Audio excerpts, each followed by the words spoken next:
Thank you for listening to the Gateway to the Rockies podcast from Visit Aurora, from the rafters of the Stanley Marketplace. This is the show dedicated to telling the stories of Aurora, Colorado. Hi there, I'm Dave, Senior Marketing Manager for Visit Aurora. Have you ever truly bet on yourself? Aaron Gonerway left the conventional corporate life to follow a passion that blossomed from his childhood.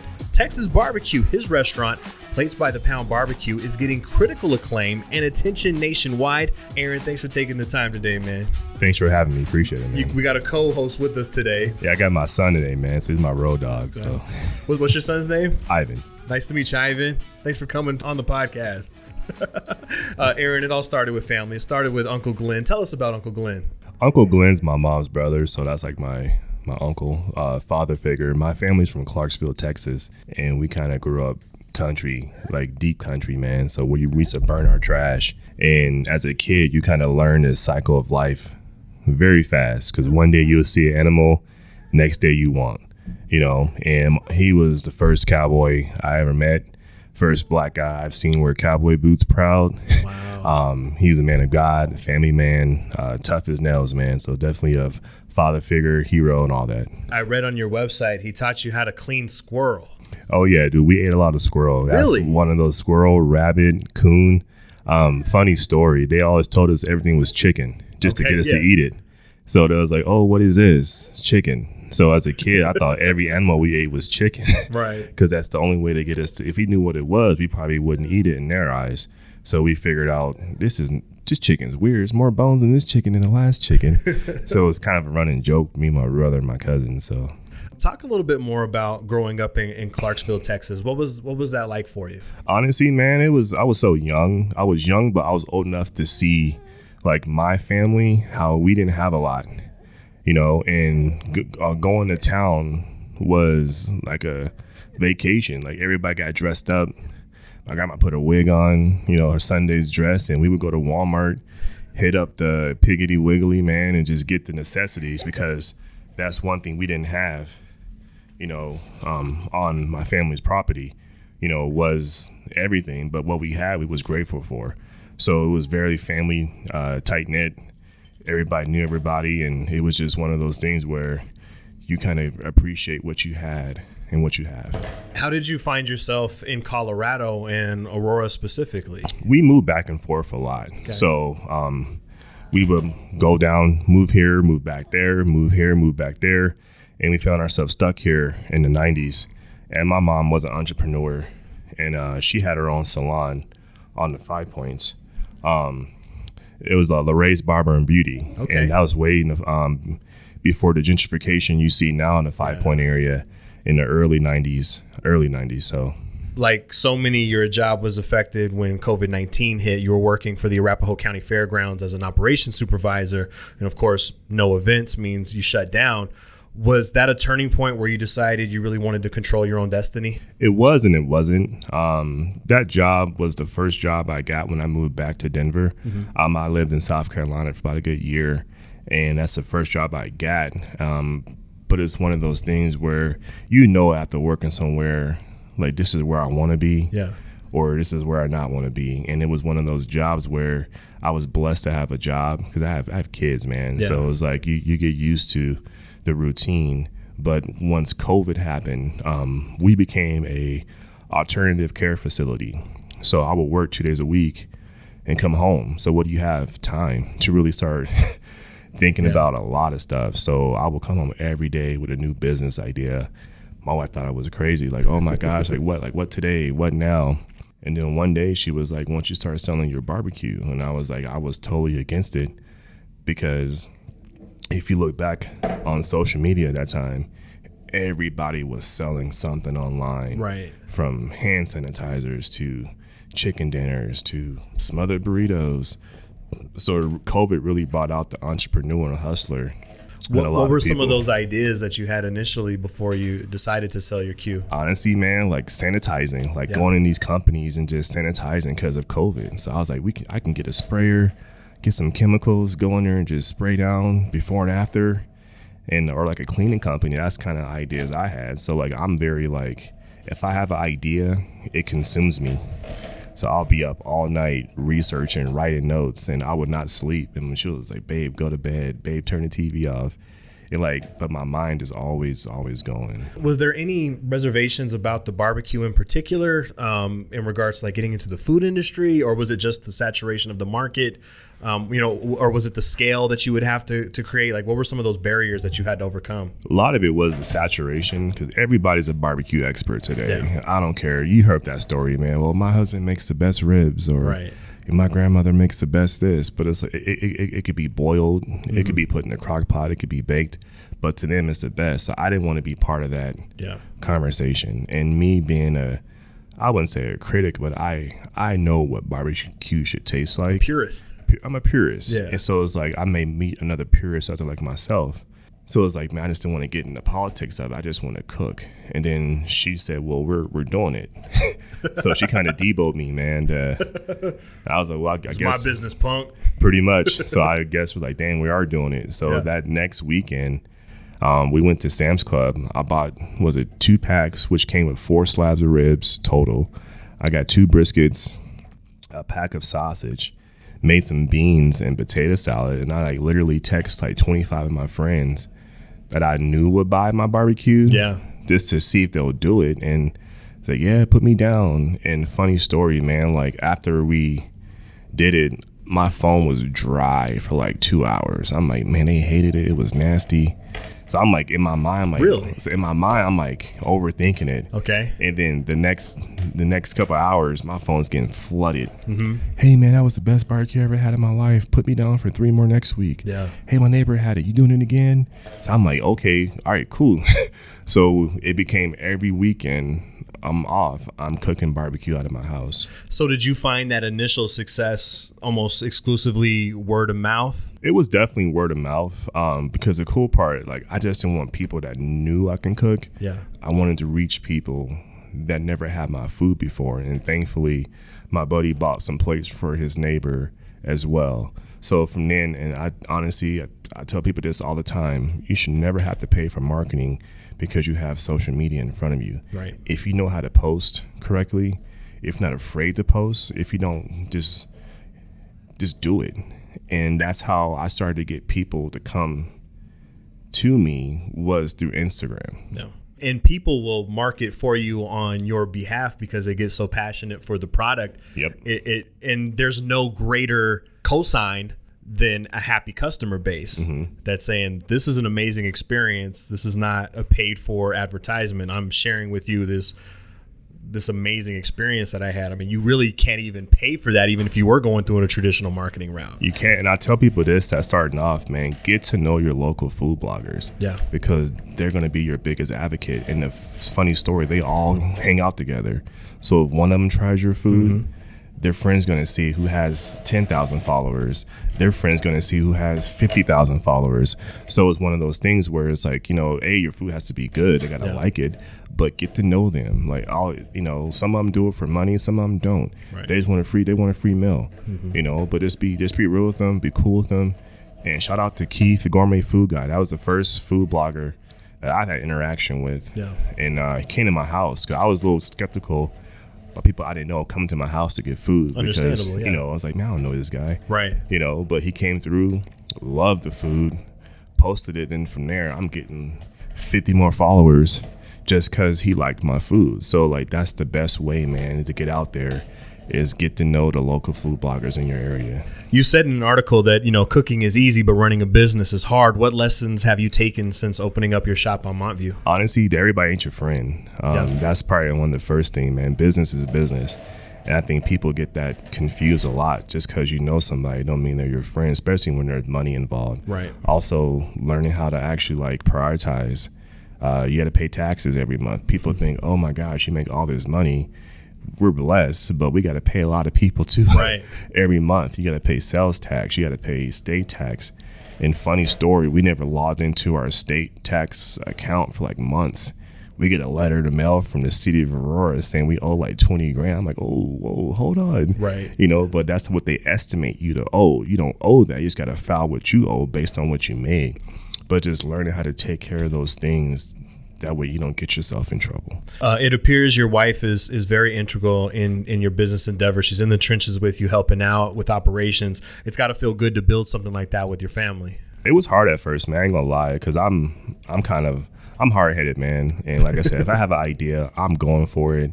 I ain't asking for permission, and a lot of it, having your wife there, who's your business partner, you got to run things by her. And I would just do things. That would make her so mad. Oh my gosh, you need to talk to me about this, but like, I'm going with my gut. I have to go for it. I have to follow my face to know if it's going to work or not work.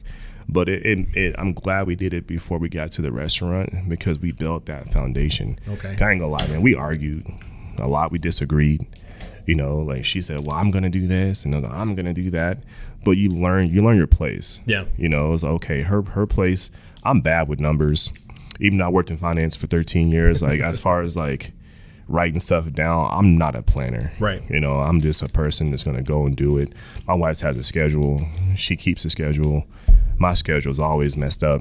But just learning, like I'm the yin to the yang. What I do good, she does not the best, but we carry each other. So just having that person there, man, that believed in me, because it wasn't for her, I wouldn't be here. You got the artist and you got the administrator, basically. Exactly. And that's the mix that you need to have a successful enterprise. If you show up to your restaurant on a Saturday morning, you're bound to find a line outside the door, at 9:30, 10 in the morning before you even open up at 11. What's it feel like to have people so passionate about your food and see that line every Saturday? It's overwhelming, man. I ain't gonna lie. Opening day, I couldn't sleep.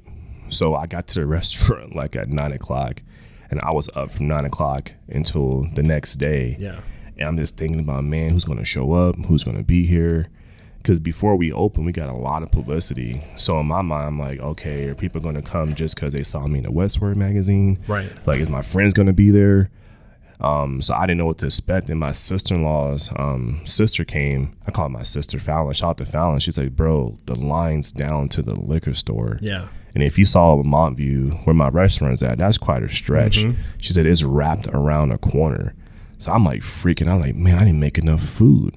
But when you do the type of food I do, you want to sell out. Yeah. So it's like, and that's kind of what I wanted, but I just didn't expect. I thought it was going to be okay, a plate here, a plate there. I saw that line, man. I was like, I went outside and I just got teary-eyed. I'm like, damn, this is all, they all showed up for me. Yeah.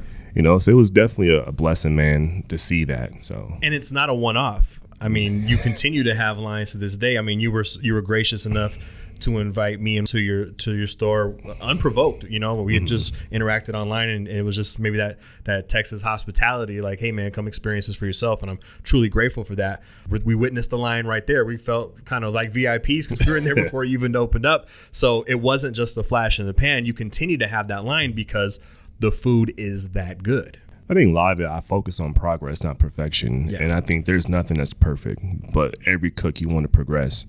And that says me personally. And I think I need a good mentor of mine. Shout out to Bill. He owns Smoke. He said, I need to learn how to let go a little bit. He says, honestly, you're going to save yourself some sanity. And, you need to give yourself room for error.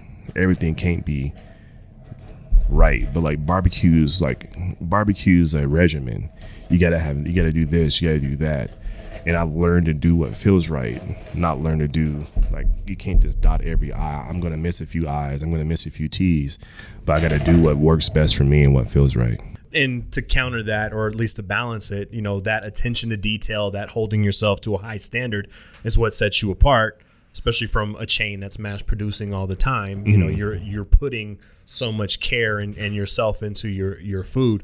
When you think of barbecue, you think Texas, you think Kansas City, you think Memphis dry rub, North Carolina, but Colorado has its own history that's worth celebrating. Can you expound a little bit about, the restaurants you went to as a kid, M&D's and the other cafes in the 5 Points area? It was, honestly, the early 90s was great, man. It was like restaurant renaissance galore. Like, you had Capri Chicken, you had Etha's House of Soul, you had, before there was Weldon Street Cafe, it was Wings and Things. And you had a House of Barbecue, you had, and you had M&D. So it was just so much great food. And the funny thing about it, they had lines before there was social media. Yeah. And a lot of people didn't go to those neighborhoods, right? But they went there to get food. So to see the diversity of the clients then, it was just crazy because the food brought those people from wherever they stay out to those neighborhoods was considered a hood. Right. Even my mom had her salon on 2727 Weldon Street, and we was right next door to the Capri Chicken. Yeah. So you would see police walking there. You would see people in suits and ties. You would see gang members walking there. You would see crackheads walking there.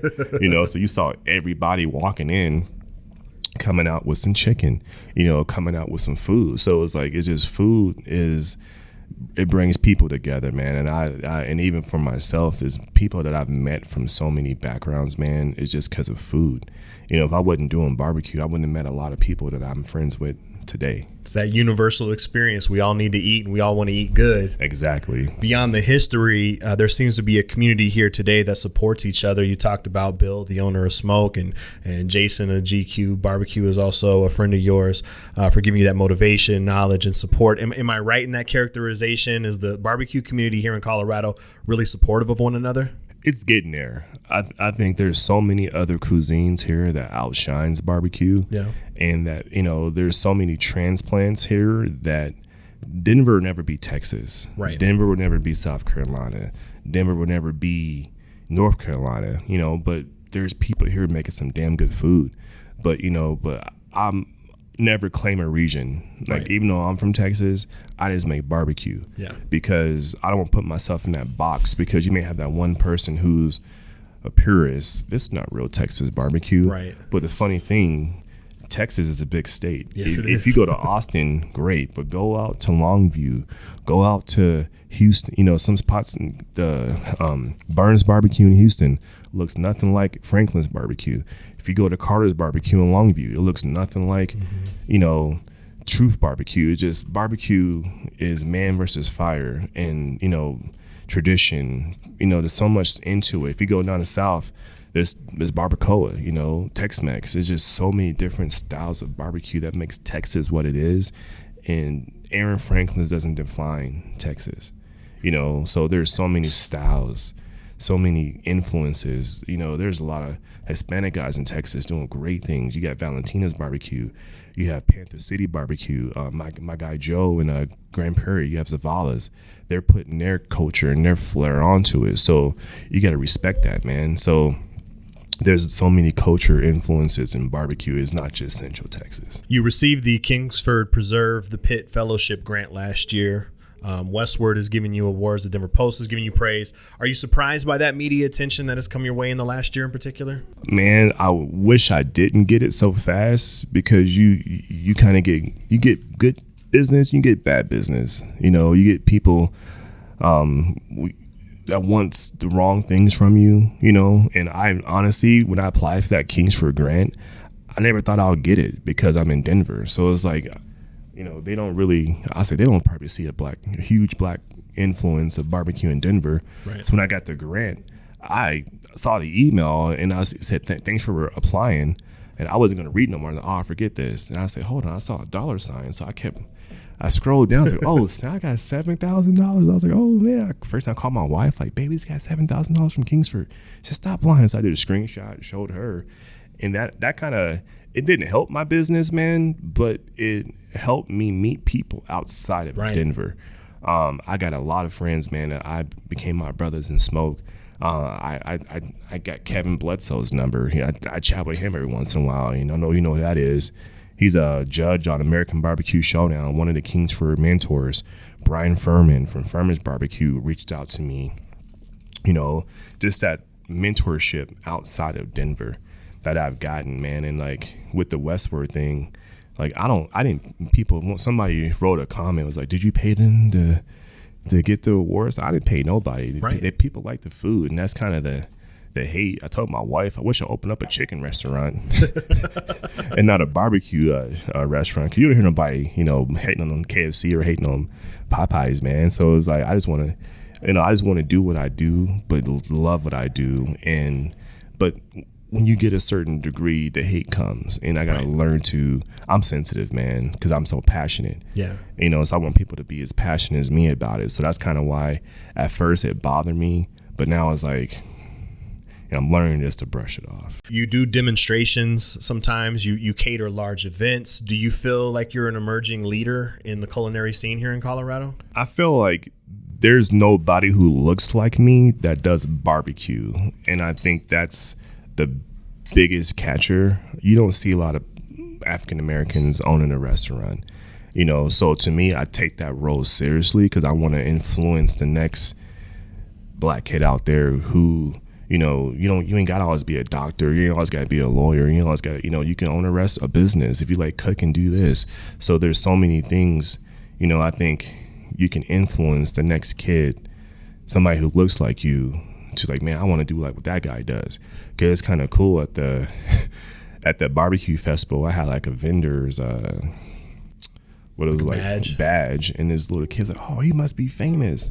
I'm like, no, I gotta wake up every day and work, son. So in my head, so it was just kind of cool to see that. But I think I have to really lead by example to answer your question, man, and just do it the right way, and just do it and have fun doing it. And if you have fun doing it, like, that's contagious. People see that. If you're always smiling, if you just show love, you're gonna get that love back. Right. And I'm huge on showing respect, man. So, I don't have bad days, I have challenging days, but learning even on those challenging days to still smile, because I'm blessed to be able to do what I'm doing. It's not all glamorous. You're a hustler. You definitely are. You got to be a hustler, man. You sleep at the restaurant sometimes to make sure that your dishes are good overnight. Where does that sense of pride come from? I imagine that started in Texas. That's just my family. My mom's an entrepreneur, man. So I seen her grind. The only off day she had was Monday and Sunday. Because people need their hair did. Mm-hmm. Her off days, you have to learn how to respect her space, because if she wanted to chill and go to bingo, do your thing. So I learned to be self-sufficient, because not bothering my mom, I'm gonna do it myself. Like, that's where I came from, and I've always been that person. Like, they can do it, I can do it too, So like and just working on my family on a farm, man, like, you have to go out there and work. Yeah. If you don't work, you don't eat, so that's kind of just that.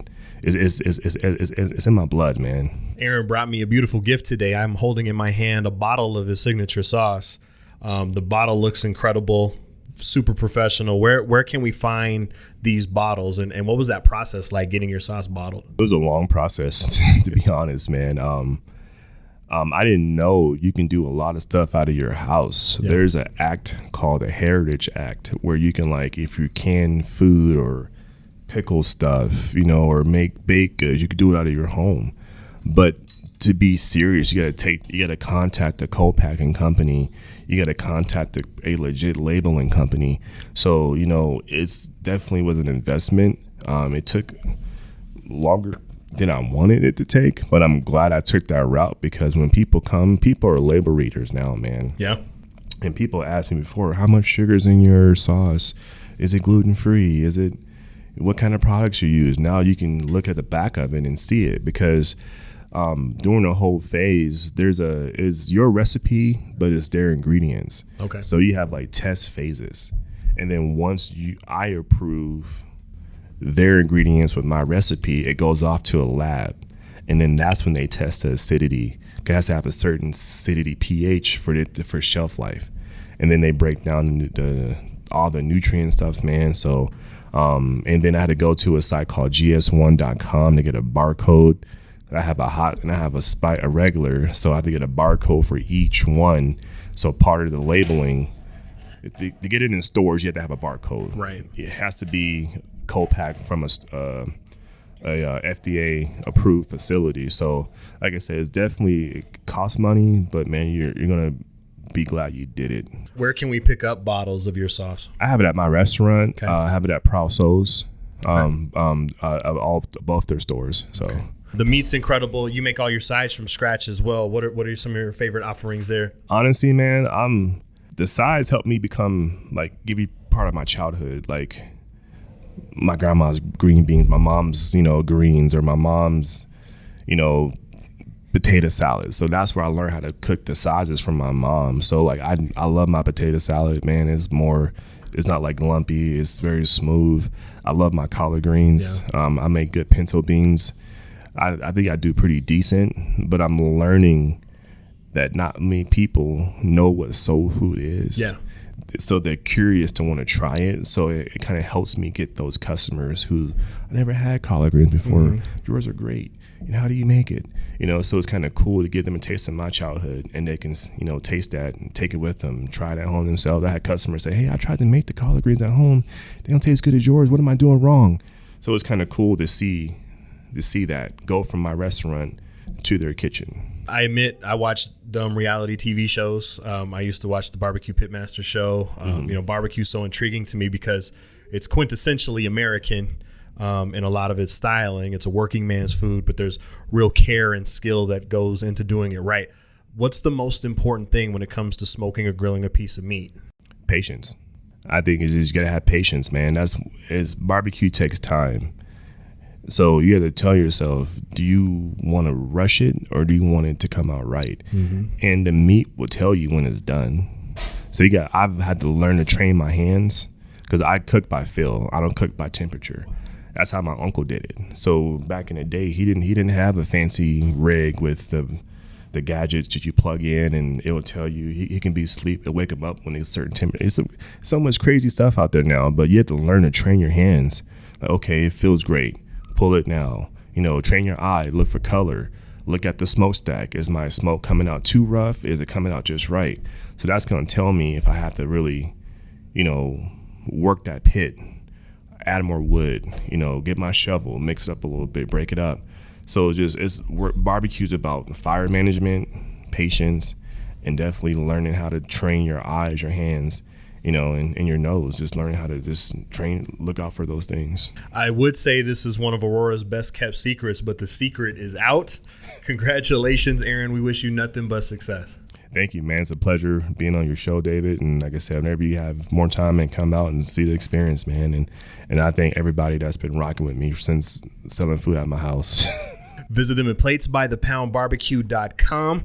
The location is 11601 East Montview Boulevard. That's just west of Peoria in Montview. They're open Saturdays from 11 a.m. until they sell out. And make sure you check them out on all your favorite social media platforms at Plates by the Pound BBQ. Hey, thank you for listening to the Gateway to the Rockies podcast. Visit Aurora is the official destination marketing organization for the city of Aurora, Colorado, and acts as the primary liaison between meeting planners and hotel partners. As Aurora's Convention and Visitors Bureau, Visit Aurora's mission is grounded in showcasing Aurora as a premier destination for meetings, business, and leisure travel. Visit Aurora represents more than 75 plus hotel properties with 13,500 plus guest rooms and more than 1 million square feet of meeting space, including Colorado's largest resort, Gaylord Rockies Resort and Convention Center. As Colorado's third largest city, Aurora is located minutes away from Denver International Airport and showcases mountain views, memorable meeting spaces, and 250 plus international eateries that offer a unique experience for each and every visitor. As the gateway to the Rockies, Visit Aurora's role in the local community goes beyond marketing the city as a destination. The Visit Aurora team is here to assist you with your Colorado visit, from facilitating your meeting, event, or convention to helping you discover local flavor and attractions. Go beyond the boardroom in Aurora, Colorado. For more, visit us at visitaurora.com.